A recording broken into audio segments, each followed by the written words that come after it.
네, 오늘은 앞에 제목이 나와 있듯이 사랑에 관해서 좀 말씀을 드려볼까 합니다. 사랑이라는 이 단어야말로 모든 사람들의 귀를 쫑긋하게 만드는 단어이고, 또 이 주제야말로 많은 사람들이 가장 큰 관심을 갖는 주제일 것입니다. 이 세상에 떠도는 모든 노래 가사의 90%는 아마도 사랑에 관한 것일 겁니다. 그뿐입니까? 소설, 드라마, 영화 등 창작물의 단골 소재로 주제는 다름 아닌 사랑입니다.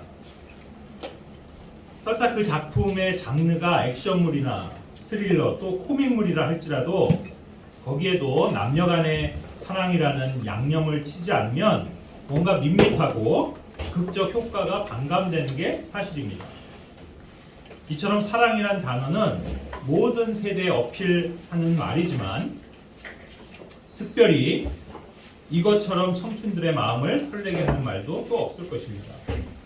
그 이유는 이 세상에서 사랑하면 가장 첫 번째로 쉽게 떠올리는 건 남녀 간의 사랑이기 때문입니다.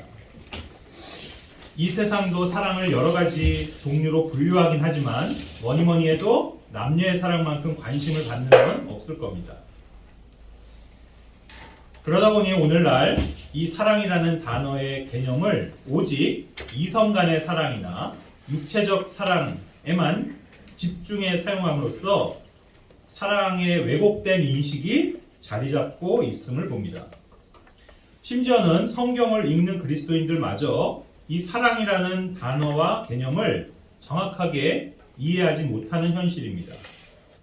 그래서 오늘 사랑이라는 개념에 대해 다시 한번 성경적으로 말씀을 드려볼까 하는 것입니다.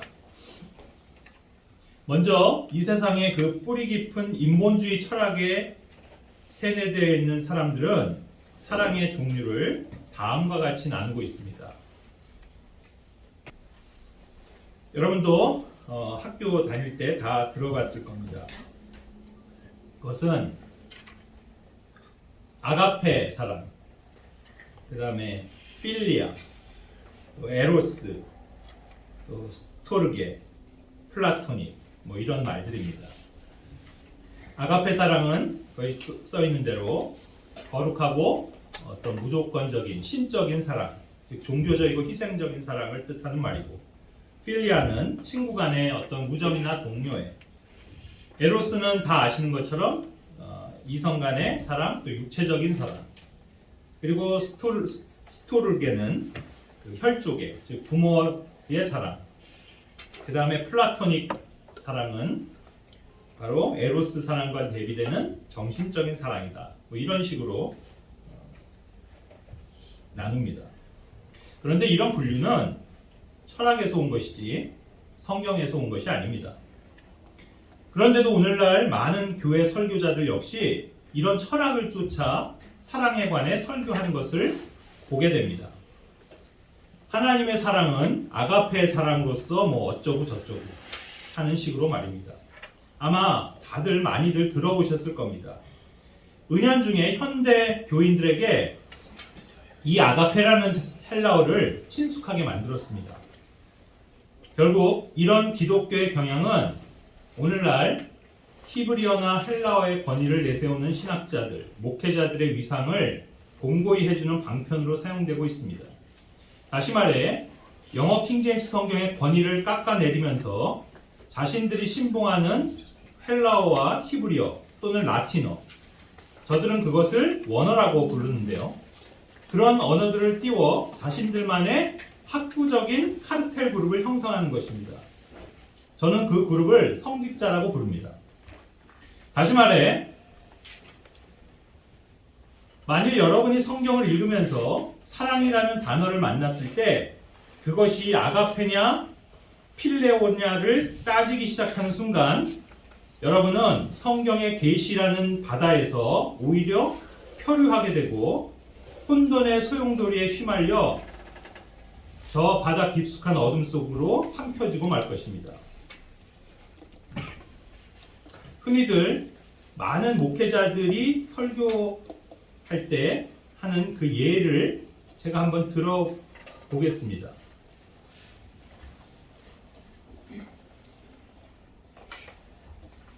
요한복음 마지막 장인 21장에서 예수님께서 3번에 걸쳐서 베드로에게 나를 사랑하느냐라고 물으셨던 적이 있습니다. 다 기억하시죠? 그것은 21장 15, 16, 17절 바로 이 세 구절에 걸쳐서 3번 예수님이 베드로에게 물어보십니다. 내가 나를 사랑하느냐. 그런데 바로 신학자들, 목회자들은 이 구절을 이런 식으로 해석합니다.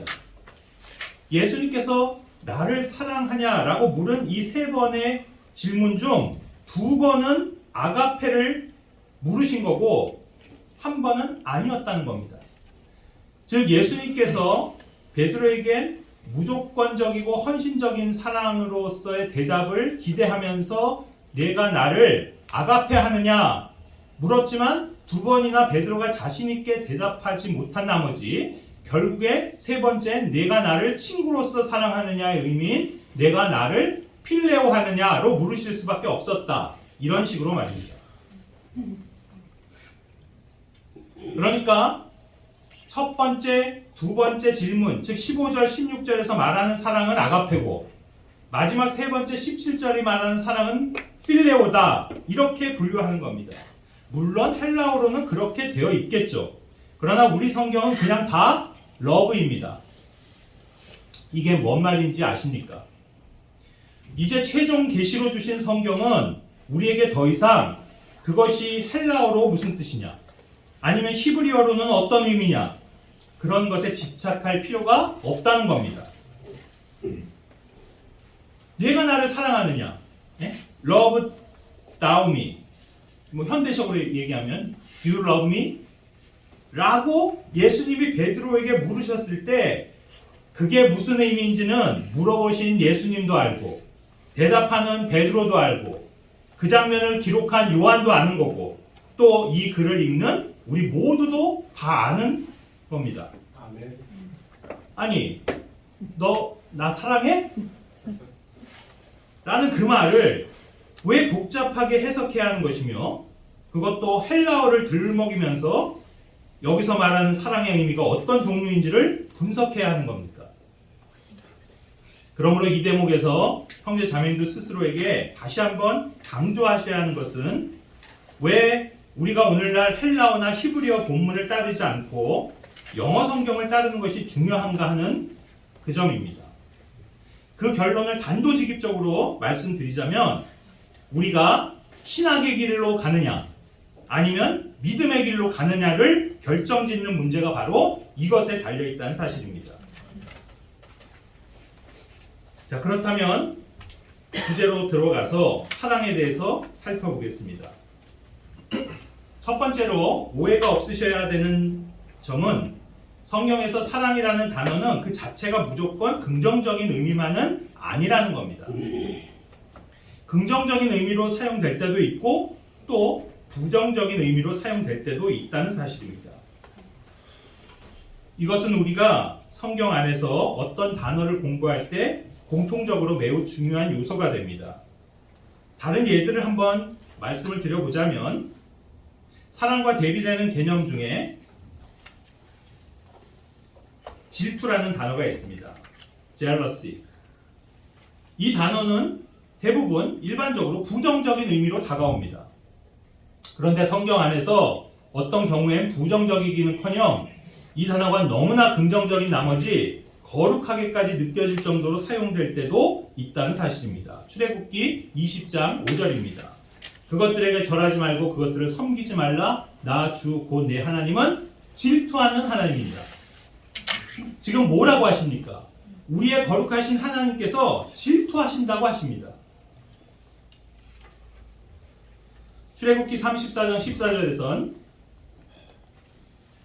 너는 다른 신에게 경배하지 말라. 주는 질투라는 이름을 가진 질투하는 하나님이시다. 이 구절은 더 놀랍습니다. 왜요? 우리 하나님의 이름 중 하나가 jealous, 질투라는 겁니다. 아마도 여러분은 사랑의 하나님은 익숙하게 들릴지 몰라도 질투의 하나님은 좀 어색할지도 모르겠습니다.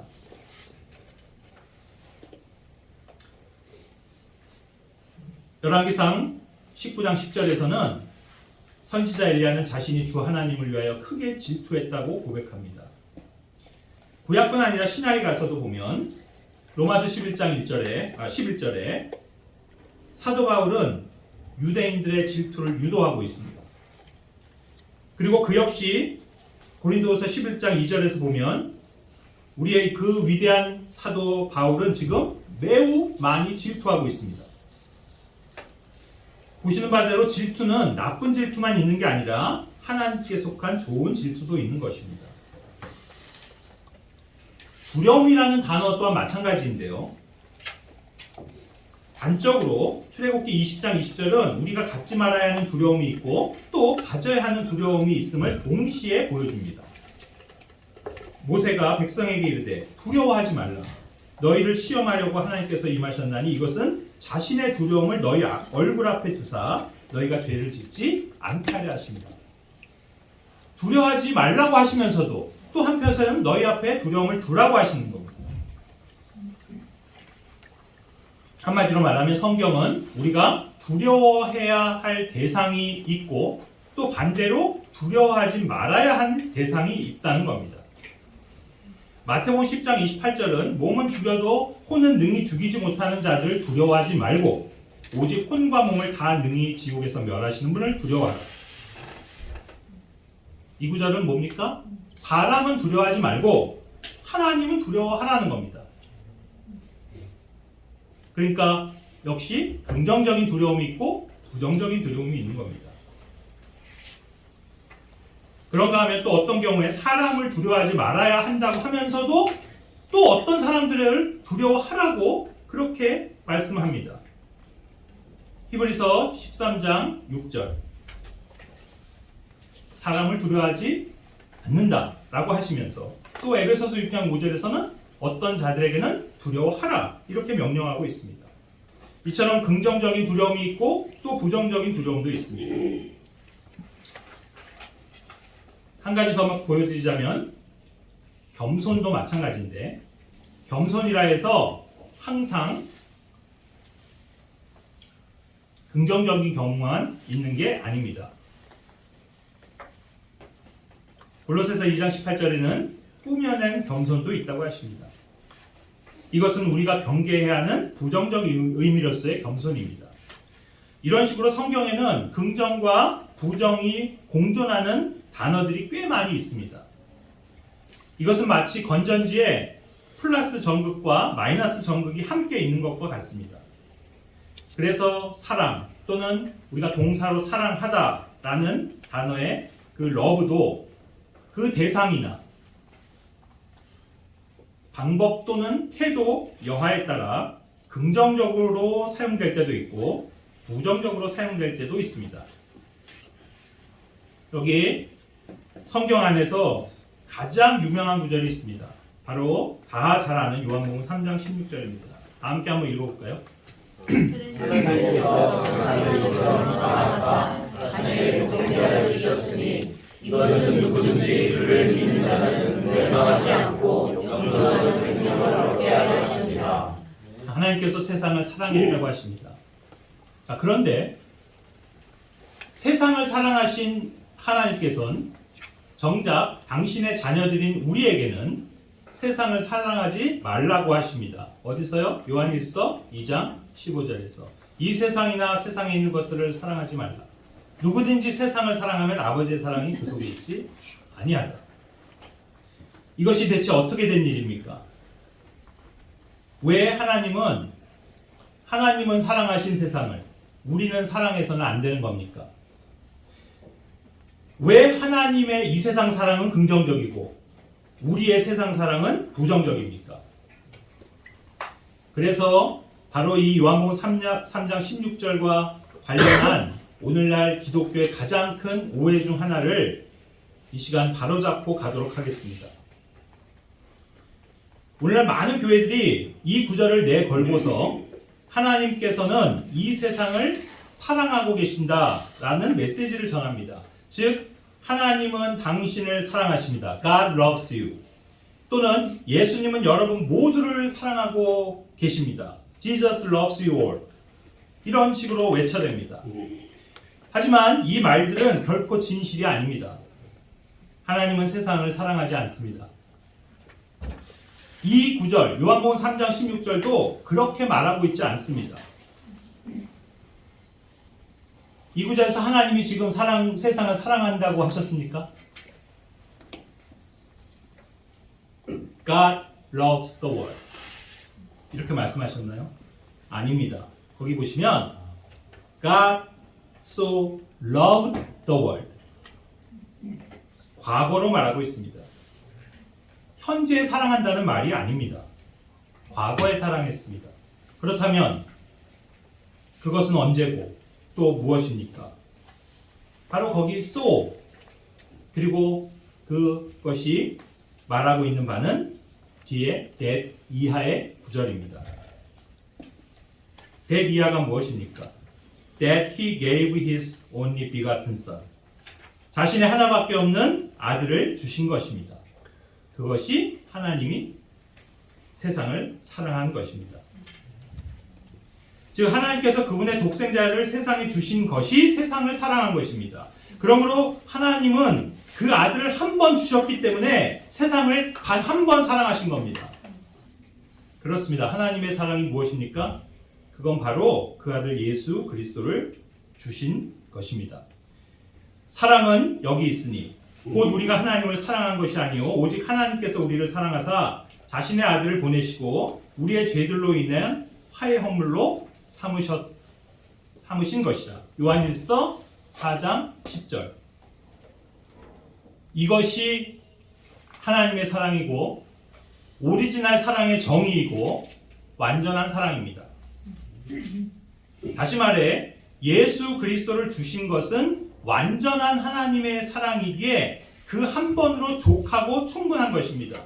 만일 하나님께서 이 세상을 또 사랑하셔야 한다면, 지금도 사랑하고 계시다면 그분은 계속해서 또 아들을 내어주셔야 하고 또 주셔야 되고 또 죽어야 합니다.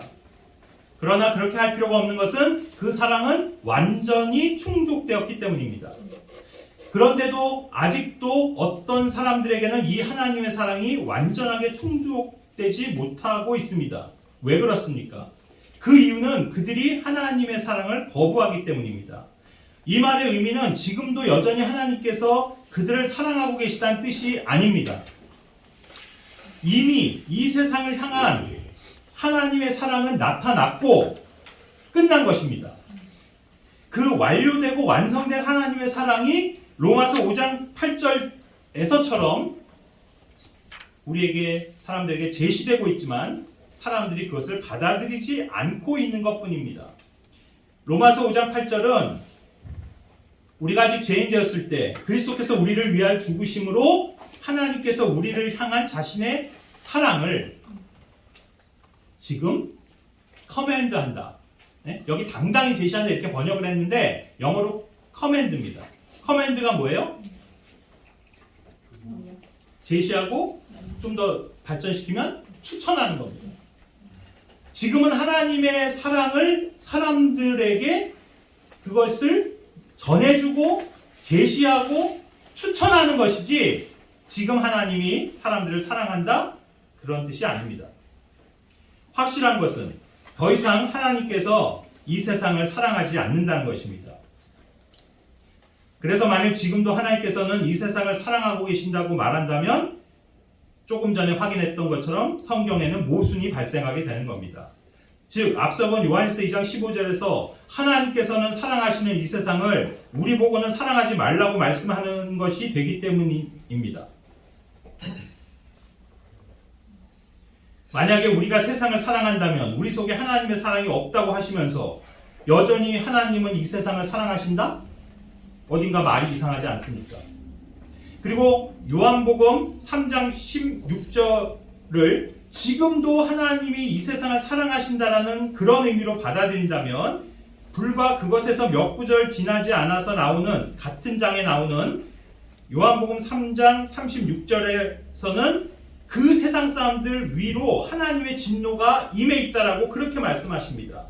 아니, 사랑하는 대상 위에 진노를 두신다고요?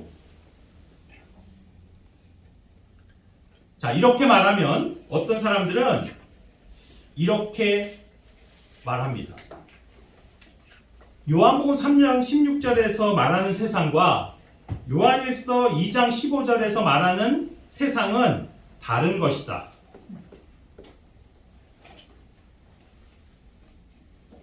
그러니까 요한일서 2장 15절이 말하는 세상, 우리한테 사랑하지 말라고 한 세상은 그냥 세상이 아니라 악한 세상을 말하는 거고, 뭐 이런 식으로 말입니다. 이거야말로 자기 멋대로 해석하는 겁니다.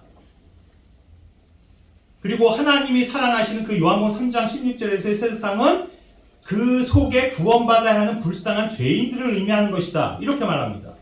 그러니까 요한복음 3장 16절의 세상은 불쌍한 이 세상 사람들이라는 뜻이고, 요한일서 2장 15절에서의 세상은 이 세상의 악한 체계다. 뭐 이런 식으로 말입니다.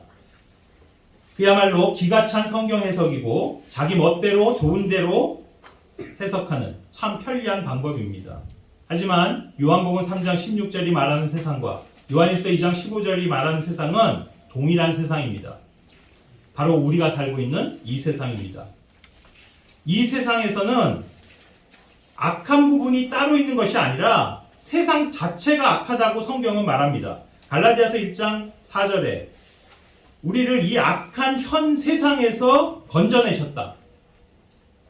This present evil world. 세상이 악한 겁니다. 그러니까 이 세상은 우리들이 사랑해도 될 만큼 악하지 않은 부분이 있고, 또 사랑해서는 안 되는 악한 영역이 따로 있는 게 아닙니다.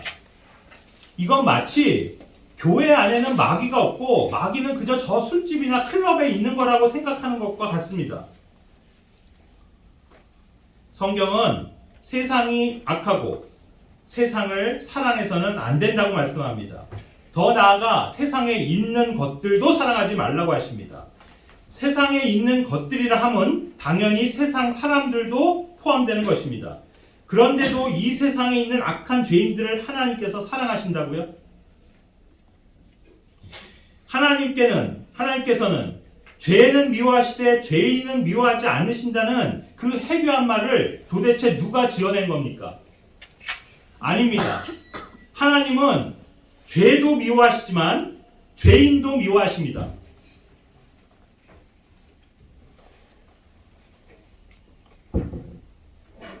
물론 예수님께서도 이 세상에 계실 때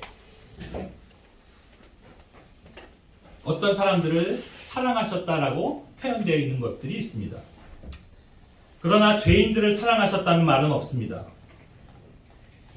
오히려 단지 예수님께서는 그 대다수의 죄인된 사람들을 보실 때 그들을 불쌍히 여기셨을 뿐이십니다. 즉 가엾게 생각하고 동정심이 발동하셨지만 그들을 사랑하셨다라고 표현하지는 않습니다. 여기 수많은 구절이 있습니다. 신약에서. 이것 말고도 많습니다. 바로 예수님께서 어떤 사람들을 보실 때 가졌던 마음을 기록하고 있습니다. 대부분 우리말로는 불쌍히 여기는 마음을 가지셨다, 이렇게 표현되고 있는데 그 뜻에 사용된 단어가 무엇입니까? 컴패션입니다. 여러분 혹시 컴패션이라는 단어의 뜻을 아십니까? 동정심입니다. 즉 측은히 여기고 불쌍하게 생각하는 것입니다. 여러분이 길거리나 지하철에서 동량을 구걸을 하고 있는 거리를 만났을 때 마음에 불쌍한 생각이 들어서 지갑을 열어 지폐를 내어줄 때 여러분의 그 마음은 무엇입니까? 바로 동정심입니다.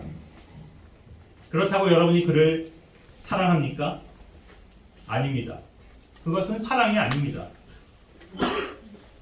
그것은 분명 사랑하는 것과는 다른 감정입니다. 그런데 우리가 이 세상 사람들에 대해서 왜 이런 동정심을 가져야 한다는 말입니까? 왜 이 세상 사람들을 보면 불쌍하다고 느껴집니까? 그것은 그들이 생명도 없이 죽어가고 있기 때문입니다. 구원받지 못해 지옥으로 갈 것이기 때문입니다. 진리를 알지 못하고 헛된 삶을 살아가고 있기 때문입니다.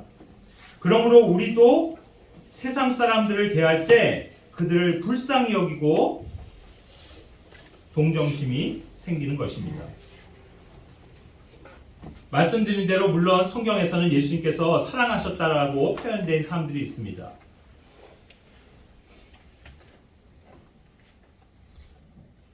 그러나 그들은 하나님께서 주신 자기의 사람들이라고 불리는 사람들이었습니다. 바로 예수님이 택하신 그 12명의 제자들, 또 그분이 사랑하시며 가까이 지내셨던 마르다와 마리아와 그의 남자 형제, 그리고 하나님께서 예수님에게 맡기신 바로 자기 사람들이라고 표현되는 그 사람들을 사랑하셨고 그들을 끝까지 사랑하셨다, 이렇게는 표현이 되어 있습니다. 우리는 성경을 통해 사랑의 본질이 무엇인지를 정확히 알아야 합니다. 과연 성경은 사랑을 어떻게 정의하고 있습니까? 다시 아까 봤던 요한일서 4장 8절로 돌아가서 보면 이 말씀에 의하면 하나님이 사랑입니다. 이 구절 다시 한번 소리 맞춰서 읽어보죠. 사랑하지 아니하는 자는 하나님을 알지 못하나니 이는 하나님이 사랑하시기 때문이라. 사랑이 하나님이 아니라 하나님이 사랑이십니다. 하나님의 성품이 사랑이 아니라 하나님이 사랑입니다. 하나님의 속성이 사랑이 아니라 하나님이 사랑입니다. 그래서 이 구절은 하나님을 안다는 것은 곧 사랑을 알게 되는 것이란 뜻입니다. 그렇다면 여러분, 과연 이 세상이나 세상 사람들은 사랑을 압니까? 니들이 사랑을 알아? 어떻습니까? 사랑을 압니까? 아니요, 모릅니다. 저들은 사랑을 알지도 못하고 사랑을 할 줄도 모릅니다. 왜요? 하나님을 모르니까요. 하나님을 모르면 사랑을 모르는 겁니다. 우리가 예수 그리스도를 믿어서 얻게 된 결과를 성경은 여러 가지로 표현하고 있습니다. 구원받았다, 거듭났다, 의롭게 되었다, 그리스도인이 되었다, 성령을 소유했다, 하나님의 자녀가 되었다, 영생을 얻었다 등등 정말 놀랍고 위대한 결과들이 많습니다. 그런데 여기에 또 한 가지 정말 새롭게 깨닫게 되는 놀라운 사실이 있습니다. 그건 바로 예수님을 믿음으로 하나님의 사랑을 알게 되었다는 겁니다. 곰곰이 생각해보면 이건 정말 대단한 일이 아닐 수 없습니다. 예수님을 받아들임으로써 이제 비로소 나는 하나님의 사랑이 무엇인지 알게 되었고 하나님이 사랑이심을 알게 된 겁니다. 엄밀히 말해 나는 하나님의 사랑을 깨달아서 구원받은 게 아니라 구원받음으로 비로소 하나님의 사랑을 깨닫는 겁니다. 그러니까 저나 여러분이나 예수님을 믿기 전까지는 사랑이 뭔지를 몰랐고 하나님이 사랑이시란 사실도 몰랐던 겁니다. 아니, 어떻게 하나님께서 자신을 우리에게 주실 수 있단 말입니까? 어떻게 하나밖에 없는 아드님을 우리를 위해 내어줄 수 있단 말입니까? 그것도 저와 여러분같이 이렇게 형편없는 존재들을 위해서 말입니다. 착하지도 선하지도 의롭지도 않고 오히려 악하고 더럽고 불의하고 죄만 짓는 우리를 위해 죽으실 수 있단 말입니까?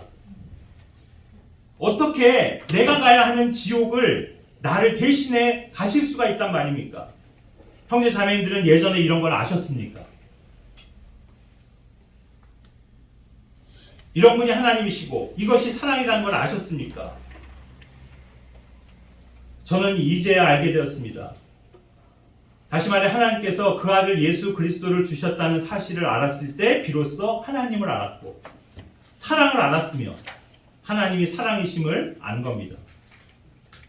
여러분, 성경에서 이 사랑이라는 러브라는 단어가 최초로 등장하는 곳이 어딘지 아십니까? 바로 하나님 아버지께서 독생자 예수 그리스도를 헌물로 주시는 것의 예표가 되는 아브라함이 이삭을 바치는 그 사건, 창세기 22장 2절입니다. 여기에 우리는 이 사건을 통해 하나님 아버지께서 자기 자신을 희생양으로 주시는 놀라운 모형을 발견케 됩니다. 8절에서. 아마도 이 번역은 지금 여러분의 보시는 흠정역 번역하고 다를 겁니다. 저는 이 번역을 믿습니다. 왜냐하면 이것은 확실한 하나님께서 그 아들 예수 그리스도를, 즉 자기 자신을 내어주신 것의 예표이기 때문입니다.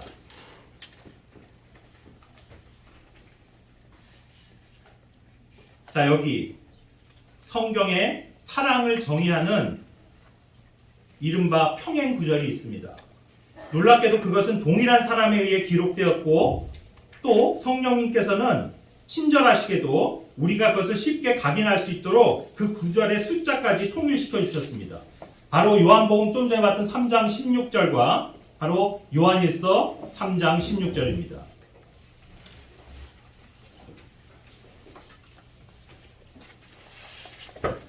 요한복음 3장 16절은 독생자를 주신 것이 하나님의 사랑이라고 말씀하십니다. 그리고 요한일서 3장 16절은 생명을 내어주신 분이 실은 하나님이심을 말씀합니다. 그러니까 하나님이 자신을 주신 것이 곧 사랑임을 우리는 깨닫게 됩니다. 그 앞에 요한일서 4장 8절에 봤던 사랑의 정의에서 하나님이 사랑이심이 다시 한번 확인됩니다. 하나님이 사랑이시라. 이렇게 놓을 수 있겠죠.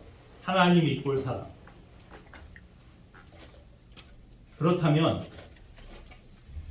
하나님이 사랑이라면, 보십시오. 하나님을 주셨다면 뭘 준 겁니까? 사랑을 준 겁니다. 우리가 하나님을 받은 거라면 뭘 받은 겁니까? 사랑을 받은 겁니다. 즉 우리가 예수 그리스도를 영접하여 하나님이 우리 속에 있다면 우리 속에는 사랑이 있다는 말입니다. 만약에 우리가 하나님을 안다면 그것은 사랑을 아는 겁니다. 그래서 이 구절이 말하지 않습니까? 우리가 하나님을 깨닫게 되는 것은 우리가 그분의 사랑을 깨닫는 것이라고요. 하나님께서 우리를 위해 자신의 생명을 내어놓으셨으므로 이로써 우리가 그분의 사랑을 깨닫는다. 그래서 다시 한번 강조하지만 우리는 사랑을 알지만 저들 세상은 사랑을 모릅니다. 세상 사람들이 늘 사랑 타령만 하고 종교인들 또한 입만 열면 사랑을 말하지만 저들은 사실 사랑을 알지 못하는 사람들입니다. 지금까지 우리가 쭉 살펴본 이 사도 요한을 통해서 우리에게 알려주시는 그 사랑의 정의를 한마디로 말한다면 그것은 하나님이 독생자를 주신 것이며 자신을 주신 것입니다. 하나님께서 예수님으로 오셔서 우리를 위해 자신의 생명을 주시기 전까진 그래서 이 세상엔 참다운 사랑이 없었던 겁니다. 세상은 사랑을 알 수 없었습니다. 하나님은 언제나 계셨기에 사랑 또한 언제나 있었지만 문제는 인간이 그 사랑을 계시받을 수 없었다는 사실입니다. 바로 예수님이 주어지기 전까지는요. 그리고 사도 요한은 요한복음을 통해 그 하나님이 사랑이심을 증명했다면 이제 요한일서를 통해서는 사랑의 향상된 계시들을 우리에게 제시합니다. 하나님께서 예수 그리스도를 주신 것으로 그분의 사랑을 확증하심을 시작으로 그리스도인들에게 사랑의 속성에 대해 가르쳐주고 있습니다. 우리는 오늘 확인한 말씀 구절들을 통해서 사랑의 속성은 다름 아닌 주는 것이란 사실을 배우게 됩니다. 왜 하나님이 사랑이시고 그 사랑이 완전한지 아십니까? 주는 것으로 끝났기 때문입니다. 이미 우리 모두는 사랑의 특징과 속성을 잘 알고 있습니다. 누군가를 사랑할 때 나타나는 현상의 첫 번째는 그 사람과 함께 하고 싶어진다는 겁니다. 그렇다면 생각해 보시죠. 과연 거룩하신 하나님께서 이 더러운 걸레 같은 썩은 내가 진동하는 죄인들과 함께 하기를 원하실 이유가 있으실까요? 아신지 모르겠지만 이사야서 64장 4절에 우리는 정말 걸레같이 누더기 같은 옷을 입고 있는 사람들이라고 했습니다. 그런 우리들과 하나님이 함께 하시고 싶다고요? 이해가 하십니까? 또한 누군가를 사랑하면 그 사람과 많이 이야기하고 싶어집니다. 그렇다면 보십시오. 언제나 진실하신 하나님께서 입만 열면 거짓과 악독과 시기와 다툼과 욕설과 각종 악한 생각만 내뱉는 사람들의 말을 들으셔야 할 필요가 있으시겠습니까? 또한 누군가를 사랑하면 그 사람에 대해 자랑하고 싶어집니다. 그렇다면 하나님을 반역하고 스스로를 높이는 존재들인 인간들을 하나님께서 자랑하실 만한 것이 무엇이란 말입니까? 그리고 누군가를 사랑하면 마지막으로 가장 결정적인 현상은 그 사람에게 뭔가를 주고 싶어 하기 마련이다라는 겁니다. 그렇다면 하나님께서 죄인들인 우리가 어디가 좋아서 뭔가 좋은 걸 주셔야 한단 말입니까? 그렇지 않습니까? 도대체 우리의 어떤 모습이 하나님 마음에 들어 그분이 우리를 사랑하시겠습니까? 그리고 뭔가를 주시겠습니까? 자, 만약 여러분이 공원에 산책을 나갔다고 봅시다. 산책을 막 하고 걷고 있는데 거기에 어떤 노숙자 같은 행색을 한 사람을 저 앞에 발견했습니다. 그는 몇 년은 계속해서 입었을 만한 그렇게 다 해진 옷을 입고 있는데 정말 더럽기가 짝이 없습니다. 신발 밑창은 다 떨어져서 발가락이 밖으로 튀어나와 있습니다. 머리는 덥수룩하고 거기에는 이가 득실거립니다. 언제 씻었는지 온몸은 까만 때로 뒤덮여 마치 흑인 피부처럼 까맣습니다. 이빨은 안 닦은 지 오래돼서 누렇고 덥수룩한 수염 밑으론 질질 흘린 침자국이 선명합니다. 아직 5m도 넘게 떨어져 있는데도 벌써부터 코를 찌르는 악취가 그로부터 맡아집니다. 그의 손에는 소주병을 들고 있고 대낮인데 벌써부터 술에 쩔어서 횡설수설하고 있습니다. 그런데 그가 그 충혈된 눈으로 나를 발견하더니 갑자기 막 뭐라고 중얼거리면서 내 앞쪽으로 막 다가오고 있습니다. 그가 내뱉는 소리들이 들리기 시작하는데 그건 쌍스러운 욕설들 뿐입니다. 자, 이런 순간이라면 여러분의 솔직한 심정은 어떠하겠습니까? 혹시 여러분 가운데는 이런 마음을 가지신 분이 계실까요? 저는 그 사람과 빨리 함께하고 싶습니다. 그의 옆에 딱 붙어 앉아 그와 많은 대화를 나누고 싶습니다. 그리고 빨리 내 친구들한테 그를 소개해주고 싶어요. 그리고 내가 가진 거 모든 걸 다 꺼내 그에게 주고 싶습니다. 아니, 몸에 있는 게 별로 없으니 ATM으로 달려가서 내 계좌에 있는 돈 다 인출해 그에게 주고 싶습니다. 만약 당신의 마음이 이렇다면 당신은 정말로 그를 사랑하는 겁니다. 근데 저는 어떨까요? 저는 그렇게 할 자신이 없습니다. 아니, 그렇게 하고 싶지 않습니다. 더 솔직하게 얘기하면 저는 그로부터 도망칠 겁니다. 이런 제가 잘못된 겁니까? 제 태도가 틀린 겁니까? 실은 그게 당연할 겁니다. 그런데 하나님과 인간 사이가 어떠한 줄 아십니까? 사실은 이런 경우보다 훨씬 더 심합니다. 어떻게 이런 더럽고 추하고 악취나는 인간들을 사랑하실 수 있단 말입니까? 어떻게 이렇게 형편없고 보잘것없는 인간들을 생각하시고 기억하셔서 찾으실 수 있단 말입니까? 어떻게 이렇게 누추하고 불편하고 사악한 우리의 장소로 그분이 찾아오실 수 있단 말입니까? 어떻게 이런 대역 죄인들과 함께 하시며 함께 앉아 음식을 먹고 대화를 하실 수 있단 말입니까? 그리고 어떻게 이처럼 배은망덕하고 괘씸한 태도를 보이며 심지어는 거부하는 우리를 위해 죽으실 수 있단 말입니까? 어떻게 자기 목숨을 내어주고 대신 죽을 수 있냐는 겁니다. 이것이 가당키나 한 말입니까? 과연 이것이 이 세상에서 상상이나 할 수 있는 겁니까? 어쩌면 70억이 넘는 인구 가운데 아까 제가 말한 그런 노숙자를 그렇게 친밀하게 대할 수 있는 박애주의자가 어쩌면 몇백 명, 아니 몇천 명 정도는 있을지도 모릅니다.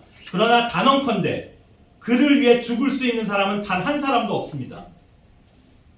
그를 대신해 지옥에 갈 사람도 단 한 명도 없습니다. 그런데 놀랍게도 주님은 우리를 사랑하셨고 우리에게 모든 것을 주셨습니다. 자신의 아들을 아끼지 아니하시고 우리 모두를 위해 그분을 내주신 분께서 어찌 그 아들과 함께 또한 모든 것을 우리에게 값없이 주지 아니하시겠느냐. 왜 모든 것인 줄 아십니까? 바로 자신을 주셨고 자신의 생명을 주셨고 자신의 피를 주셨기 때문입니다. 하나님이 우리 모든 인간을 위해 죽으신 겁니다. 여기에 있는 나를 위해 죽으시고 또 당신을 위해 죽으신 겁니다. 자, 그렇다면 이제 여러분은 사랑이 뭔지를 아시겠습니까? 네. 이제 우리 모두는 말할 수 있습니다. 사랑이 무엇입니까? 하나님이 사랑입니다. 무엇이 사랑입니까? 하나님이 자기 자신을 주신 것이 사랑입니다.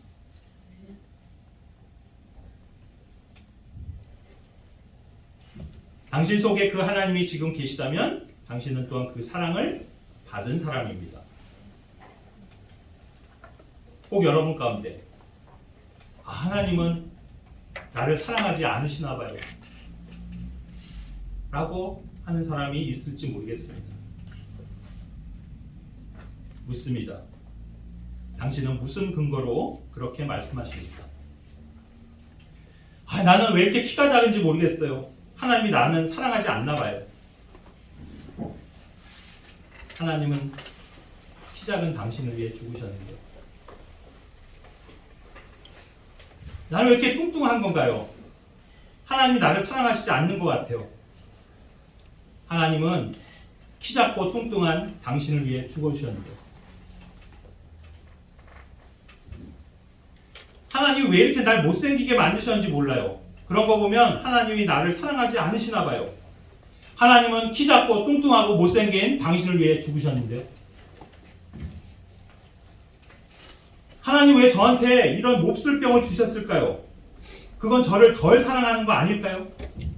하나님은 키 작고 뚱뚱하고 못생기고 병든 당신을 위해 죽으셨는데요.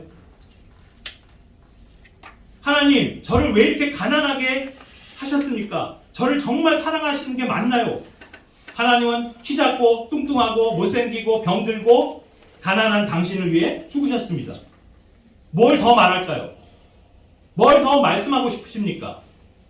당신을 위해, 당신을 대신해 죽으신 하나님.